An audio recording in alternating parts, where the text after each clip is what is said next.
The shuttle always applauds its own return with a sonic boom, sometimes two of them. We ought to remind our viewers, as we always do when we cover the landings, that there is no engine power on board that ship. It is a high-speed glider, and Commander Bob Crippen, who has been at the controls since about the 45,000-foot mark, Bob Crippen will bring her in and has only one opportunity to do so. Just started his turn now around the heading alignment circle to align himself up with the runway. He's about 35,000 feet in the air, doing about 300 miles an hour at this time. 46,000 feet. It will touch down traveling at about 220 miles an hour, about 1.5 times faster than a commercial DC-9. I think probably the most exciting thing, there we are, rather dramatic boom, boom, as it broke the sound barrier, heading the other way, cutting down below the speed of sound. I was going to say the most dramatic part of the trip, and I'm not sure you really catch it on television, although that's a pretty dramatic view, is how steep the incline is as it heads into the landing strip. We use it. 800 knots, 35,000 feet.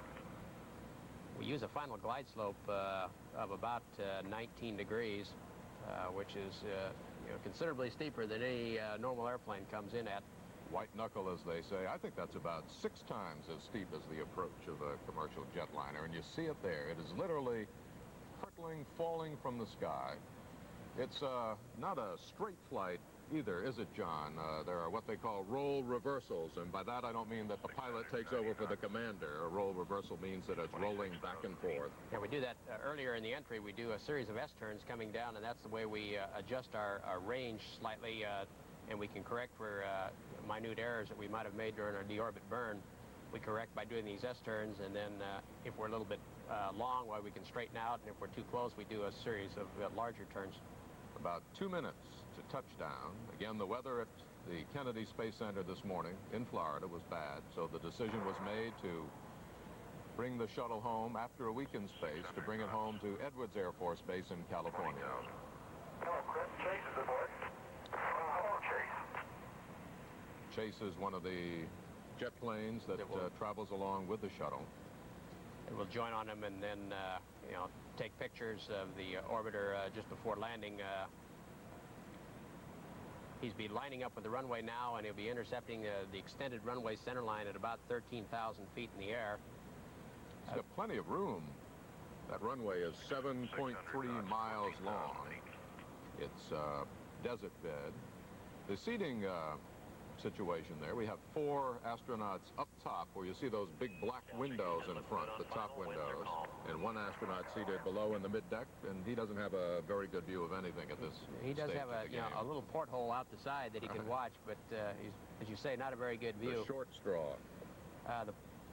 The commander, Bob Crippen, now is transitioning. He has been flying instruments, and now he's transitioned outside, and he's looking through what we call a HUD, or a heads-up display, that projects his airspeed and his altitude on the windscreen, and he's looking at the landing area now in preparation to start his final flare for landing.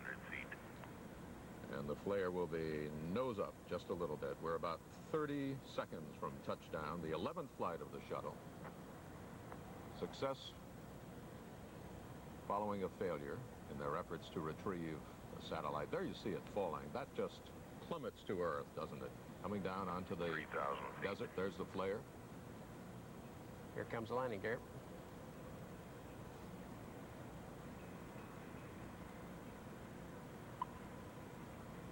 Commander Bob Crippen's 3rd flight, 2nd at the controls. And it is down. A beautiful, beautiful landing. From everything we saw and heard, it was absolutely perfect, John. Right on the money.